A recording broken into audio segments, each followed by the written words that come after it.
We begin with the breaking news today in the special counsel's Russia probe. 13 Russians and 3 Russian entities have been charged with an elaborate plot to interfere with our 2016 presidential election. Deputy Attorney General Rod Rosenstein made the announcement earlier, and there's a lot to break down. Chief Intelligence Correspondent Catherine Herridge has all the details. Catherine. Well, thanks, Kimberly. I was at that news conference at Maine Justice, the Justice Department headquarters here in Washington, when they released this 37-page indictment. The charges are against 13 Russian nationals, 3 Russian organizations for allegedly defrauding the United States, but specifically the illegal use of social media to interfere in the election, in this particular case to support the candidacy of Donald Trump and to disparage Hillary Clinton.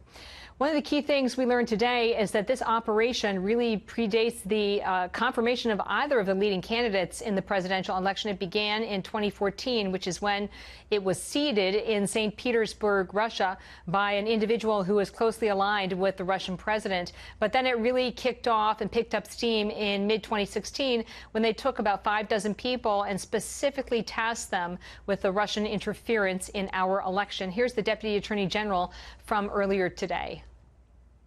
There is no allegation in this indictment that any American was a knowing participant. There is no allegation in the indictment that the charged conduct altered the outcome of the 2016 election. I've read the indictment twice now, and it's important to note that anyone who is connected to the Trump campaign is unidentified in the indictment. They're referred to simply as members, volunteers, or supporters of the Trump campaign. Since that announcement today, the president has put out a tweet, and it reads in part, "Russia started their anti-U.S. campaign in 2014 long before I announced that I would run for president. The results of the election were not impacted. The Trump campaign did nothing wrong. No collusion." The Deputy Attorney General made clear today that at least on this digital piece, they found the Russian interference, but they did not find any American was willingly cooperating with the Russians to amplify that effort. But the Deputy Attorney General was silent on other outstanding issues that may remain in the Russia case, Kimberly. All right, Catherine, thank you so much. You're welcome. Tremendous developments today, Dana, and in a way kind of unexpected that this was going to come out today, quite revealing, and a number of people indicted. What's your takeaway? Well, a couple of things. One, it was such a surprise, and partly that's because while there are lots of leaks in other parts of the government, the Bob Mueller investigation, it pretty is airtight. Like, nobody knew it was coming. In fact, when the press conference was announced, it was happening at 1:15, pretty much nobody knew what it was about.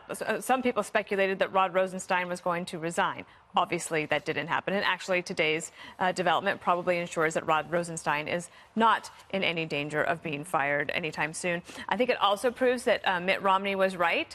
Remember in the campaign when he said to President Obama that the Russians were a geopolitical enemy, and Obama dismissed it? Turns out that in 2014, this is when all of this started. We do know that everybody's been saying that the Russians try to do this all the time. Sure. So it's possible that maybe the Obama administration was monitoring it in 2014 and didn't think it was that big a deal. But it certainly ramps up. And as Juan has said before, there is frustration on behalf of the Democrats that the president seemed to not have done more at the time.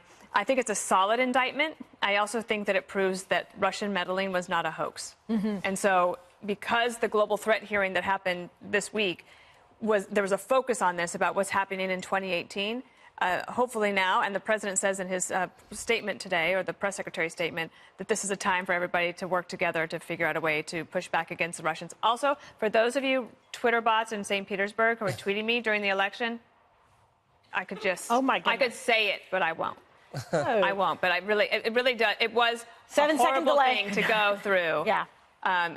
Anybody who was targeted, part of the campaign or reporting on the campaign, considered influential, was just absolutely bombarded by these jerks. All right. Well, now they've gotten to the bottom of it, so there's been some expeditious justice with these indictments. Greg, I just want to talk to you a second about the president coming out right away with his own communication strategy in terms of tweeting about it and putting the postmark back to 2014, saying, look, this does not invalidate the credibility, the authenticity, legitimacy of my campaign, my election as the United States president.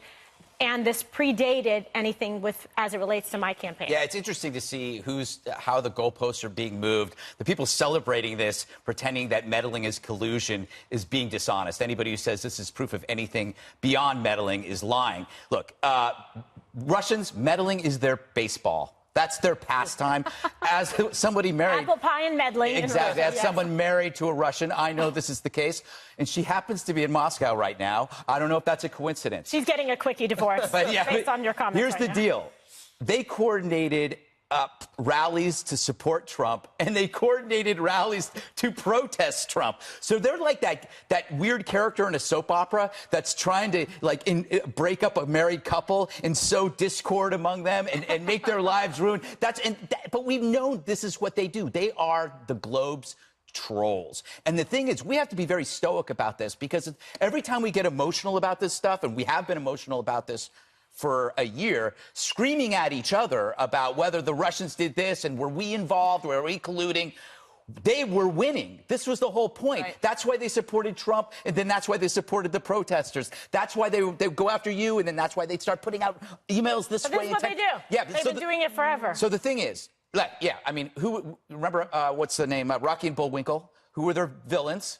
Natasha and Boris. So we knew this even when we were kids. My point is this: when we allowed them to separate us, that was a problem. And it's a problem we can't do to them because they only have a single ideology, which is being Russian. And also they don't really have elections. Yeah, exactly. We have a bifurcated... You mean 99.9% of the vote for Putin was rigged? But the bottom line is we are plagued by team sport politics that divides on every issue, and they know that. So they know how to pick the teams and have them go at each other just like a soap opera villain. I almost admire it. You almost do, and I really appreciate a reference to Natasha and Boris. Okay, so Jesse, what do you make of today's developments and the communication piece from the president and from the press secretary? Well, he said there's no collusion, and it doesn't look like there's any witting collusion, and that was very specific. For people that are still saying that there may have been collusion in the indictment, I read the indictment. It was a little boring, not very sexy. But at the end, it said... That's what the dossier is for. One of these... Yes. Right.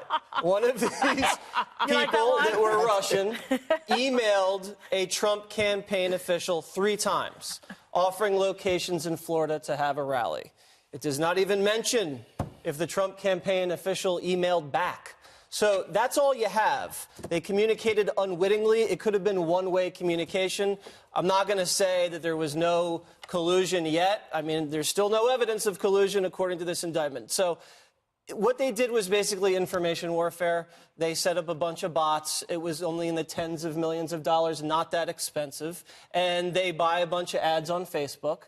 And when you think of how sophisticated it wasn't that sophisticated. It was rudimentary. They would hire a person to dress up like Hillary, put a little blonde wig on, and wear a prison jumpsuit and stand at a Trump rally. So when I was, I asked one of these people, you want to do an interview? And she said, yet. And now I understand why. Because that really happened? She was paid. But to your point, too, this was not... You're going to be called to testify. Way to go. This was pro-Trump for a while, and it was pro-Bernie Sanders for a while, and it was anti-Hillary, and then it became anti-Trump after the election. So the point was to sow discord, and that was effective.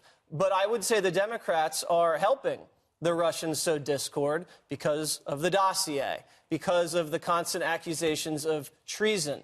And if you boil it all up, I would say the dossier and these crazy allegations and the $1 billion Hillary spent on advertising and the biased mainstream media propaganda was much more influential than a few hundred Twitter bots and a few silly rallies held in New York City after the election. All right, Juan, let me guess. You see it differently.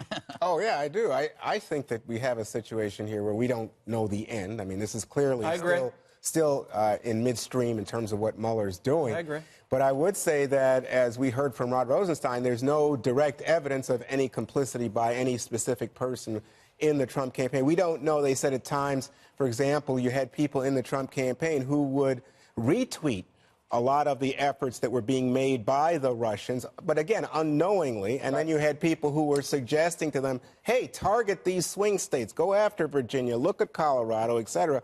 But again, maybe not knowing that you're dealing with Russians who are interfering. The big point that I would register here as a takeaway is that President Trump has said repeatedly that this is fake news, this is a fraud. There was no Russian interference in this election. Well, now we know. They're definitely, the intelligence community has said it, Robert Mueller has said it, we've got an indictment. There was Russian interference in the 2016 election. You know why he's saying that? He's referring to collusion. So you can have your meddling. That's what he's saying. Yeah, but I wasn't. What he said, you know what he meant. He said I wasn't involved. I wasn't involved. I had nothing to do with this. We won fair and square. That's what he's saying. The fact that Russians helped us win is a hoax, is what he's saying. And that's not true because Russians did help him win. Because they're saying there's no effect. They said there's no effect. Hold on. No. What they're saying is that Russians were promoting propagandistic perspective. Did not affect the election. It did affect the election. It affected our conversations. It affected the way we talk. So now you're broadening the word effect. Even when we think about, you were saying, oh, they only spent so much money. Remember, they're really behind the hacking of Hillary Clinton's campaign, Podesta and all that, and spreading of all the rumors that get picked up by mainstream media that followed the whole business about her emails and all that. That's all amplified by what the Russians were doing. But on a fun level, I disagree with you, Jesse. I think it is a fun 37-page read because they've got, you talk about dressing up like Hillary, put her in the cage, lock her up. I think that's pretty hilarious. And then they got this thing about if you're a woke black person, Clinton is Satan, and we can't vote for the lesser of two devils. And they've also big supporters of Jill Stein, and who I think might be in some trouble herself. But I think that when you look at the way that they approach our election and us as an American people, they think that we are kind of dumbcuffs. Well, no, the reason is, Juan, is what I said. They don't have the vulnerabilities that we have. There's no way we can do this. Now, we can go, mess with Ukraine and do things like that. And by the way, we do those things. So they look at us and they go, and I have a feeling that they look at what they're doing as defensive maneuvers, finding out things that protect them, which is, what a lot of people do, not condoning it. But the interesting thing to me is I grew up in the 70s, and I remember how cold warriors were so mocked by the left, academia, media, Democrats, over the Russian threat when they were 8 times larger than they were now. And it's so refreshing to see all these Democrats coming out and saying how evil this evil empire is. It's a little too late. I'd like to add to that because under Obama's watch, you had Russia invade Ukraine, you had Russia set up bases in Syria now, military bases, and propped up Assad when they gassed their own people. They shipped weapons and anti-aircraft missiles to Iran. And Obama didn't do that much. He wasn't that tough on Russia. And all of a sudden, from 2014 until 2017, a few hundred Russians with maybe $10 to $20 million did a little disinformation warfare during the election, called Hillary names and dressed up like Hillary and, retweeted a bunch of propaganda. And all of a sudden now there's indictments 4 years later. And everyone's crying like it's a new Cold War. I just feel like when we really needed the Democrats to help Republicans fight the Cold War, they were nowhere to be found. But the minute you start messing around with Hillary, then it's like, you got to fight these guys. But nevertheless, there will be a geopolitical fallout, and also in areas like Syria. Wait till I get home. Yeah, well, we'll see what happens. Good luck to you, Greg. My money's on her.